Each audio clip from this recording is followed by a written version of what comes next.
Our tonight's first storyteller is Daisie Hobson. In true breaking bread fashion, Daisie finds that the best way to show and gain respect is to eat and drink with them. Please welcome Daisie Hobson for her story, Awww, Daisy-san.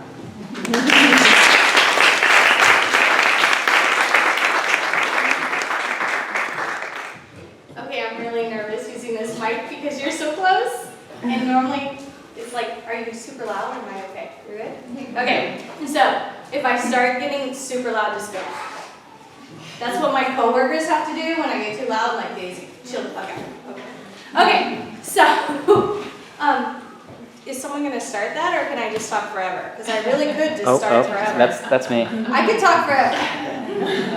Okay, so as Megan said, thank you for that beautiful introduction, and to Story Jam, thank you so much for supporting us. This is great. My name is Daisy Hobson, and yes, I am a returned Peace Corps volunteer. I was in Mexico from 2011 to 2013. So even though I looked well, it was mid-career for me. So this story, though, is not a Peace Corps story. It's actually a life before the Peace Corps, which some of us actually had. I know, not many of us, but some of us did. So before the Peace Corps, I was, and still am, an engineer. And most of my career was spent in semiconductors. Anybody know what a semiconductor is? Okay, obviously this is not the high-tech hipster crowd. Okay, so what a semiconductor is basically a microchip. Anybody heard of microchips? Crowd participation of microchips. Okay, microchips run some things like kind of your computer and your cell phone. Okay, so I was in the semiconductor market, and I actually made those microchips. And who's heard of manufacturing? Okay, so in the semiconductor world, we call it fabrication. Okay, so I'm going to use the word fab for short going forward. Okay, will tell me to do that because no one understood fab when I told this story earlier. So when you hear me say fab, that means that it's semiconductor manufacturing. But we really don't say that. It's semiconductor fabrication. So I worked in a fab. Anybody seen those Intel commercials where they wear the spacesuits? Crowd participation, yes, no? Okay, so I wore those spacesuits for like 15 years of my life. And again, I look older than I am. So, yes, I've been doing it for a long time. So, in my life before the Peace Corps, I was in semiconductors. And most of my companies were, guess where? Asia. Okay? So this story is about a job I had with KLA Corp. And trust me, none of my Facebook friends are with KLA Corp, so they'll never see this. So it's okay that I tell this story. So I had this wonderful boss. And he was wonderful because he really supported me, but he also treated me like a daughter. Okay? Which would be great if I was his daughter, but I wasn't. And really what that meant was I couldn't go and solve a problem anywhere around the world because he wanted to protect me. And he said I wasn't ready. So just to put things in perspective for those of you who don't get this, I am almost 40. I know, a little surprising. It surprises myself because I don't feel near 40. But when I was 27 when this story happened, and I can prove this by pictures that you'll see on Facebook, I looked about 16. Okay? Which you would say is a blessing, right? Oh my God, you're 27, you look 16. Fabulous, because that means when you're almost 40, you're going to look like you're in your 20s. Yes, thank you. I appreciate looking almost in my 20s. But let me tell you, I get no respect. I'm an engineer, I get no respect. You know, Rodney Dangerfield? Who's old enough to know Rodney Dangerfield, okay? I get no respect. Okay, so I'm 27, I'm working in the semiconductors. I've been working for about 10 years. Yes, I've been working for 10 years now. And every opportunity goes by and my boss isn't sending me into the field. I'm what's called a new product introduction engineer. And the way it works in the semiconductor world is you have a customer service engineer who's at the customer site. If he can't solve the problem, he calls the tech support engineer. If the tech support engineer can't solve the problem, he calls me. Okay, so I have a lot of power, right? I'm working on this multi-million-dollar machine, which is, about the size of this stage, okay? I mean, major, right? I know I'm a little bitty woman, but I can solve problems, okay? So I can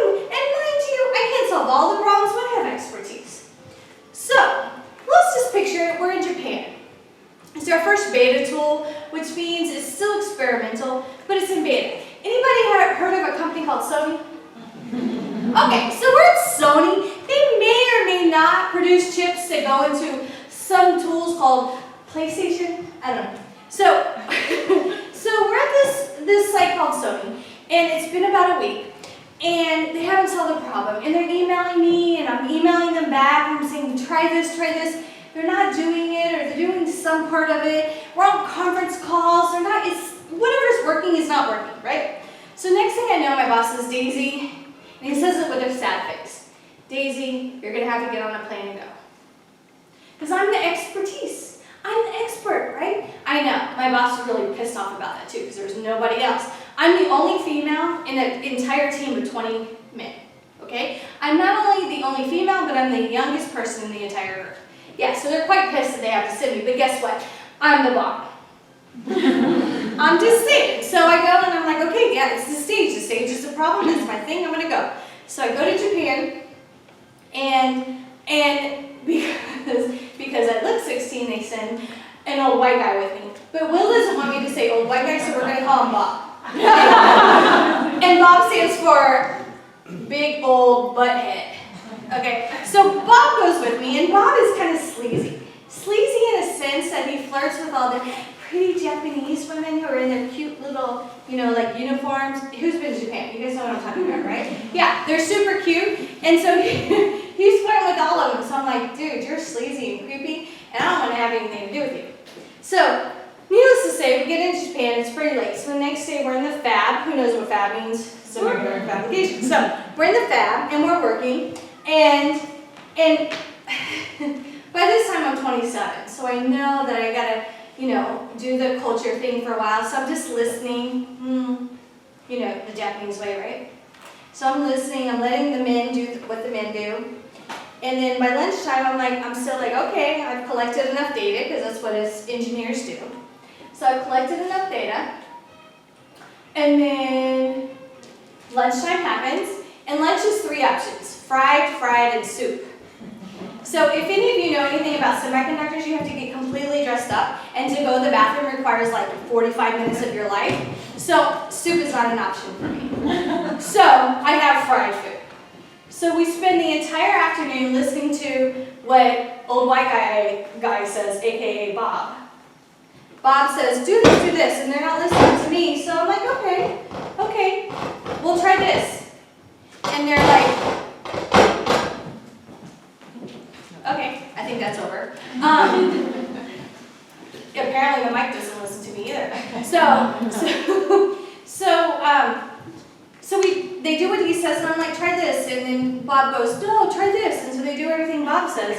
And so by the end of the day, not only am I cranky, I have to go to the bathroom, but I'm pretty pissed off because these Japanese men and this Bob have not listened to anything I've said for the entire day. And guess what? I'm the engineer. Bob is a technician. So not to put any stereotypes, but a technician is below me. I'm just saying. So Bob is doing what his do. So we finish the day, we can't solve the problem, so we go to dinner. And we're in this very tiny town called Isahaya. It's outside of Nagasaki. It took us forever to get there. And everything is in Japanese. There's no English anywhere. And everybody is from somewhere because our customer is Sony. So we go to dinner, family style. And all the restaurants are so small. There's only like 3 or 4 tables in any restaurant. So we go into one of the restaurants, and all the menus are like in chalkboard on the board. So the Japanese guys, we go in, we sit, cross-legged style, of course. We're all sitting down on the floor, and they just order food. And they said, Daisy, do you want a beer? I'm like, no, I don't drink beer. So then they just order a bunch of food, and they hand me some chopsticks, and I'm just like, okay, I'm ready for the food, right? So I start eating some food. And they're like, Daisy-san. Now you guys were ready for that, right? Like, when does this come in? Daisy-san, chopsticks. Dude, I live in California, of course I know chopsticks. But I'm like, yeah, most of my friends growing up were Asian. I've been eating with chopsticks since I was 13. So I'm still eating. Daisy-san, you like Japanese food? Again, I'm like, dude, I'm from California. But yes, I've been eating Japanese food. I'm like, you don't get this big and not eat food. I'm just saying. So I'm eating all the food, you know, and they're like, okay. And then Bob, not the old white guy, but the Bob, is not eating anything. Turns out he's a vegetarian and he's super picky, so he's only picking. He can't use chopsticks, so he asked for, guess what? A fork. I know, really? So he asked for a fork, so he's picking at food and I'm eating everything. And then the food, like, keeps coming. Because who knows Japanese food, where, you know, as it's ready, it just keeps coming. So I'm eating and I'm like, is the food still coming? And they're like, no, Daisy, please stop eating because the food's not coming. So I'm like, okay. So then we're sitting around and guess what comes next? Anybody know? The sake, or the soju, right? So I'm like, oh, can I have one? And they're like, Daisy-san, you like soju? Yeah, it's like vodka, right? I'm like, yes. So they hand me a cup, because they gave all the guys a cup, but they didn't give me a cup. So I get a cup, I squeeze some lime in there, and I pour me some soju. And I'm like, thank you. So I sip a little, because by this time, they're all smoking, and I'm like in this smoke-filled phase, and they're talking to Bob again. And I'm like, oh, thank God I need some vodka, because this time they're making me crazy, right? So I'm like sipping it, more like downing it. I'm like, thank you for the soju. So I finish it, we go on our way, and the next day, they do every single thing I tell them to do. Because sometimes it takes eating and drinking with them to gain their respect. It didn't matter that I was an engineer. It didn't matter that I was their boss. It didn't matter anything because I looked 12 and I was a woman. But it took eating and drinking with them to show them that I respect not only their culture, but their food and who they were personally, for them to finally accept me into their culture. So going forward in my Peace Corps experience and every other experience, what I did first was eat and drink with them. Thank you.